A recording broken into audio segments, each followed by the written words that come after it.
Hello everyone, welcome to my channel Chemistry Zone by Silky Agrawal. Today's topic is alloying effect, which is taken from MSc Chemistry, and the subject is nanochemistry and computer programming. आज का हमारा topic है alloying effect, जिसके लिए हम discuss करेंगे synopsis कि हमको पढ़ना क्या है। तो जिसमें हम सबसे फर्स्ट पढ़ते हैं introduction of alloying effect, importance, types में होमोजीनियस, कोशल, क्लस्टर्ड और segregated alloying effect, effect in mechanism, example mechanism of alloying effect, conclusion and reference. जैसे कि हमारा टॉपिक है अलॉइंग इफेक्ट, जो कि एमएससी केमिस्ट्री है और subject nano chemistry and computer programming का टॉपिक है, जिसमें आज हम डिस्कस करेंगे कि अलॉइंग इफेक्ट होता क्या है। इससे पहले वाला जो वीडियो था उसमें मैंने बताया था सपोर्ट इफेक्ट के बारे में। और भी मेरी वीडियोज़ लेक्चर्स हैं जो कि नैनो केमिस्ट्री की है, अप्रॉक्स 10-15 होंगी, जिसको अगर आपने नहीं देखा है ना तो आप जा करके उसको भी देख सकते हैं, क्योंकि सीक्वेंस से सारी वीडियोज़ देखेंगे ना तो आपको और अच्छे से चीज़ें समझ में आएंगी। ठीक है, तो आज हम डिस्कस करेंगे अलॉइंग इफेक्ट। तो अलॉइंग इफेक्ट नैनो केमिस्ट्री में रिफर्स करता है to change in physical, chemical and catalytic property of nano particle when two और more different metals are mixed. लेकिन उससे पहले ये जो डेफिनेशन अलॉइंग इफेक्ट का है नैनो केमिस्ट्री के लिए, ठीक है, एक्चुअल में अलॉय मतलब क्या होता है। तो अलॉय क्या होता है, एक होमोजीनियस मिक्सचर होता है।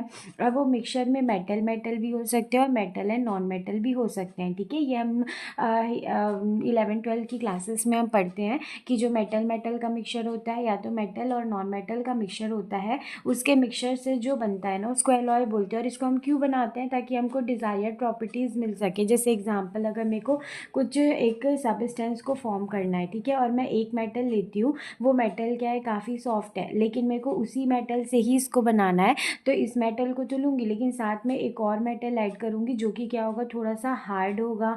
तो ये हार्डनेस की प्रॉपर्टी आ जाएगी कि जब मैं इन दोनों मेटल को मिक्स कर दूंगी तो मेरे को जैसा सब्सटेंस चाहिए मैं वैसा बना सकती हूँ। तो इट मीन्स कहने का यही मतलब है, कोई भी मेटल से अगर कुछ हमको फॉर्म करना है लेकिन उसमें वो प्रॉपर्टी नहीं है, तो हम दूसरे मेटल को उसमें ऐड करते हैं, ऐड करके उसका एलॉय बनाते हैं, और जो भी हमको डिज़ायर्ड प्रोडक्ट चाहिए हम उसका फॉर्मेशन कर सकते हैं। ठीक है, तो अब वही सेम चीज़ यहाँ पे दिया हुआ है alloying effect in nano chemistry में, कि क्या होता है कि नैनो पार्टिकल की catalytic property, chemical and physical properties change होती है जब हम नैनो पार्टिकल्स के एक मेटल के नैनो पार्टिकल्स को हम दूसरे मेटल में ऐड करते हैं, मिक्स करते हैं, मतलब उनका एलॉय बनाते हैं नैनो स्केल में। तो इनकी इन सारी प्रॉपर्टीज़ में अफेक्ट होता है। ठीक है, एक्चुअल इसका डेफिनेशन क्या होगा, तो जो नैनो पार्टिकल होते हैं ना उनकी प्रॉपर्टीज़ में, उनकी जो फंक्शनल प्रॉपर्टीज, स्ट्रक्चरल प्रॉपर्टीज़ में मॉडिफिकेशन होता है जब किसी भी एलॉय का फॉर्मेशन होता है।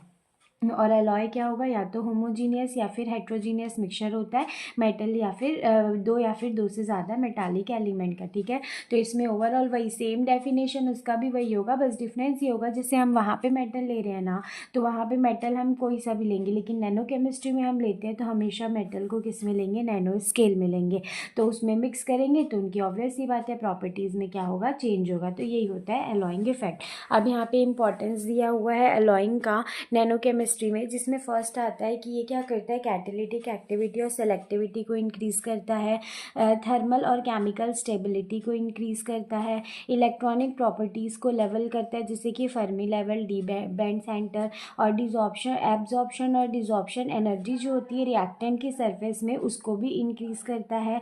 और ये क्या करता है, रिड्यूस करता है कॉस्ट को, नोबल मेटल को चीपर मेटल से रिप्लेस करके। इट मीन्स अगर कोई मेटल है वो बहुत ज़्यादा एक्सपेंसिव है, ठीक है, तो हम क्या करते हैं, उसके अलॉय का फॉर्मेशन कर लेते हैं। इट मीन्स उसके प्लेस में कोई और मेटल को हम यूज़ करते हैं। जैसे एग्जांपल है, अगर एक मेटल है ये बहुत एक्सपेंसिव है, तो मैं क्या करूँगी, दो कोई और मेटल लेकर के सेम इसी के जैसे बना लूँगी जो चीप होंगे। ठीक है, इट मीन्स क्या होगा, कॉस्ट भी रिड्यूस हो जाएगा। तो ये इंपॉर्टेंस होता है अलॉइंग का नैनो केमिस्ट्री में। फिर नेक्स्ट है यहाँ पे types of alloy nano particles को, कितने टाइप्स के होते हैं, जिसमें फर्स्ट आता है होमोजीनियस। होमोजीनियस जो कि इसको सॉलिड सॉल्यूशन एलॉय भी बोलते हैं। इसमें क्या होता है कि एटम्स जो होते हैं दो मेटल्स के, उनको मिक्स करते हैं एटॉमिक लेवल पे, जैसे कि platinum, ruthenium, silver and gold, palladium and निकल। तो इनसे जो एलॉय फॉर्म होता है उसको बोलते हैं होमोजीनियस एलॉय। एंड फिर सेकेंड आता है core shell alloy. Core shell alloy में क्या होता है कि एक मेटल जो होता है वो कोर का फॉर्मेशन करता है और दूसरा मेटल जो होता है वो शेल का फॉर्मेशन करता है। ठीक है, इसमें भी यहाँ पे ये दो एग्जांपल दिए हुए हैं। कोर एंड शेल मतलब क्या होता है, एक जिस तरीके से ऐसे सर्कुलर ऐसा रहेगा कोर बनेगा, इसके अंदर जो बनेगा वो क्या बनता है, शेल बनता है। ठीक है, इस तरीके का जो अलॉय बनता है इसको कोर शेल अलॉय बोलते हैं। नेक्स्ट आता है क्लस्टर्ड और सेग्रीगेटेड अलॉय। तो इसमें मेटल्स जो होते हैं वो पार्शियली मिक्स होते हैं। ठीक है, domain rich in one metal, it means इसमें क्या होगा ना कि एक एलॉय लेंगे ना, दो मेटल लेंगे ना, तो जो एलॉय बनेगा उसमें एक का अमाउंट जो है वो ज़्यादा होगा और एक का अमाउंट जो होता है वो कम होता है। ठीक है, इसका एग्जाम्पल जो होता है वो प्लेटिनम एंड कॉपर होता है।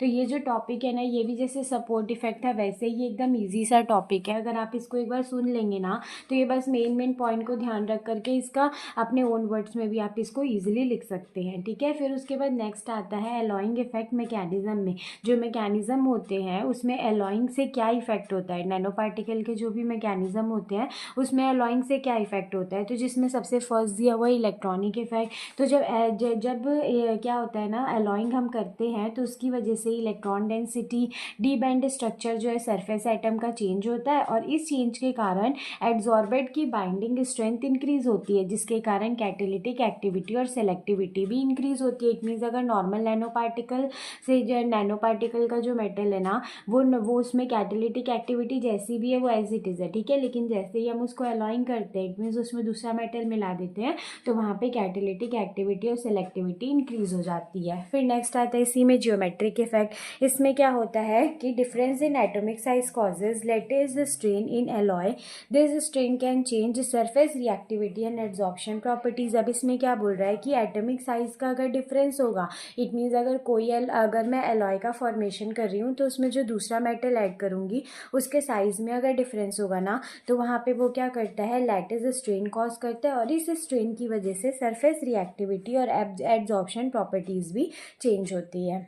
अब इसमें लास्ट एक इफेक्ट दिया है साइनर्जिक इफेक्ट। तो इसमें क्या बोल रहा है कि combination of metal create a new active sites not present in either pure metal, these can promote multi step reaction more efficiently. ठीक है, अब इसमें क्या बोल रहा है कि जब हम मेटल को कंबाइन करके एलॉय का फॉर्मेशन करते हैं तो न्यू एक्टिव साइट फॉर्म होती है जो कि प्योर मेटल में नहीं होती है। इट मीन्स अगर मैं एक मेटल लूँगी ना, वहाँ पर इतनी एक्टिव साइट नहीं होती है जितनी कॉम्बिनेशन करने के बाद होती है। तो न्यू एक्टिव साइट अगर जनरेट होती है तो जिसकी वजह से मल्टी स्टेप रिएक्शंस जो होते हैं वो मोर एफिशिएंटली, मतलब इजीली मल्टी स्टेप रिएक्शन जो है वो नैनो पार्टिकल्स परफॉर्म कर सकते हैं।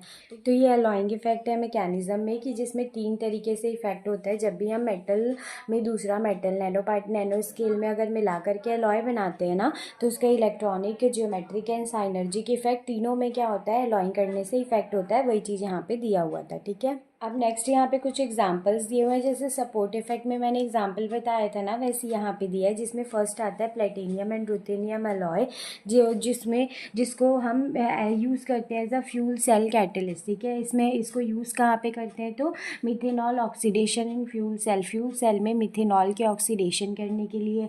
इसका इफेक्ट क्या होता है, तो ये जो आरयू होता है ये मॉडिफाई करता है सेल के इलेक्ट्रॉनिक स्ट्रक्चर को, एंड प्लेटिनम जो होता है वो को एड्सॉर्प्शन को वीक करता है, जिसके कारण क्या होता है ना कि जो कार्बन मोनोऑक्साइड पॉइजनिंग होती है उसको वो टॉलरेट कर सकता है। ठीक है, और बेटर कैटेलिटिक एफिशिएंसी करता है। इट मीन्स कैटेलिटिक एक्टिविटी को वो काफ़ी अच्छे से परफॉर्म करता है। ठीक है, किसकी वजह से, जब ये कार्बन मोनोऑक्साइड पॉइजनिंग जो है इसको ये मेटल्स जो है वो कंट्रोल करेंगे, जिसकी वजह से उसकी कैटेलिटिक एक्टिविटी इंक्रीज होती है। ठीक है, फिर नेक्स्ट इसी में आता है यहाँ पे गोल्ड एंड पैलेडियम एलॉय। ये ऑक्सीडेशन कैटलिस्ट होता है, इसको हम यूज़ करते हैं हाइड्रोकार्बन एंड अल्कोहल के ऑक्सीडेशन के लिए। अब इसमें क्या होता है ना, तो ये पैलेडियम जो है वो ऑक्सीडेशन और O2 के एक्टिवेशन के लिए एक्टिव साइट को प्रोवाइड करता है, एंड AU मॉडिफाई करता है। ये गोल्ड जो है वो मॉडिफाई करता है पैलेडियम के इलेक्ट्रॉनिक स्ट्रक्चर को, जिसकी वजह से हायर एक्टिविटी और selectivity pure gold and palladium के कंपैरिजन में ज़्यादा होती है। इट मीन्स अगर मैं इन दोनों को प्योर फॉर्म में लूँगी ना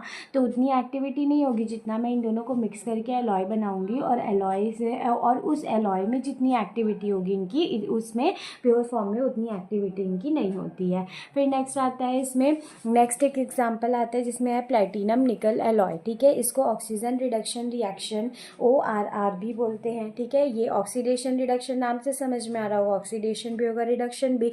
तो ये क्या करता है, फ्यूल सेल में कैथोड कैटलिस्ट जैसा बिहेव करता है। ठीक है, यूज़ करते हैं इसको। इसमें क्या होता है, निकल जो है वो introduce comprehensive strain and modified platinums D band centre. ये क्या करता है, इसमें निकल स्ट्रेन कॉज करता है और प्लेटिनम जो होता है वो डी बैंड सेंटर को मॉडिफाई करता है, जिसके कारण ऑक्सीडेशन रिडक्शन रिएक्शन एक्टिविटी जो है वो इंक्रीज होती है और प्लेटिनम का एंड रिड्यूस्ड प्लेटिनम यूजेज और प्लेटिनम के यूज़ को रिड्यूस करती है। ठीक है, तो ये 3 एग्जाम्पल दिया हुआ था जो कि था एलॉइंग इफेक्ट का।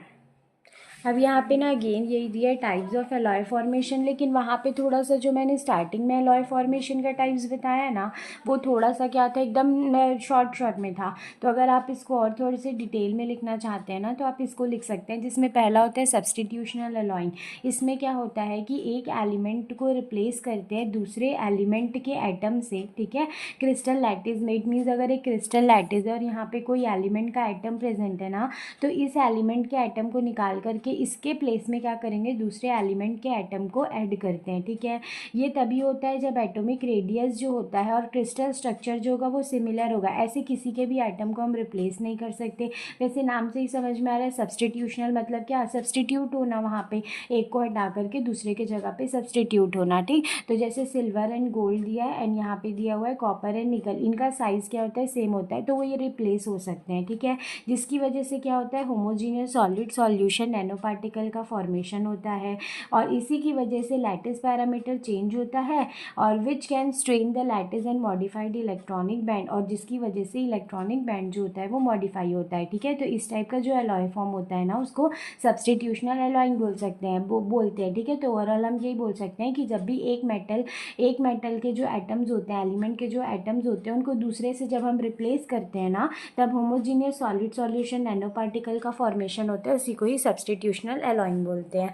फिर नेक्स्ट आता है इंटरस्टिशियल एलॉइंग। इंटरस्टिशियल क्या होता है, तो जैसे स्मॉलर एटम जैसे कि बोरॉन कार्बन हाइड्रोजन नाइट्रोजन, ये इंटरस्टिशियल साइड को ऑक्यूपाई करते हैं लार्ज मेटल एटम में। अगर कोई लार्ज मेटल एटम है, सेंटर में अगर मैं बोरॉन को डाल दूंगी तो मिक्सचर हो गया ना दो का, तो इससे भी क्या होता है, एलॉय का फॉर्मेशन होता है। तो इस टाइप के एलॉय को इंटरस्टिशियल एलॉइंग बोलते हैं, जिसकी वजह से bonding, electron density and catalytic side जो होती है वो इंक्रीज होती है। और ये जनरली होता किसमें है, तो मेटल हाइड्राइड में एंड मेटल कार्बाइड में, जैसे एग्जांपल में प्लेटिनम एंड कार्बन का सिस्टम दिया हुआ है। ठीक है, तो इसमें क्या होता है कि कोई भी मेटल होगा उसमें एक जो स्मॉलर एटम होगा, जैसे कि ये चारों, इनमें से कोई जा करके उनके इंटरस्टिशियल साइड को अगर ऑक्यूपाई कर लेगा, उस टाइम पे जो एलॉय बनेगा उसको बोलते हैं इंटरस्टिशियल एलॉइंग।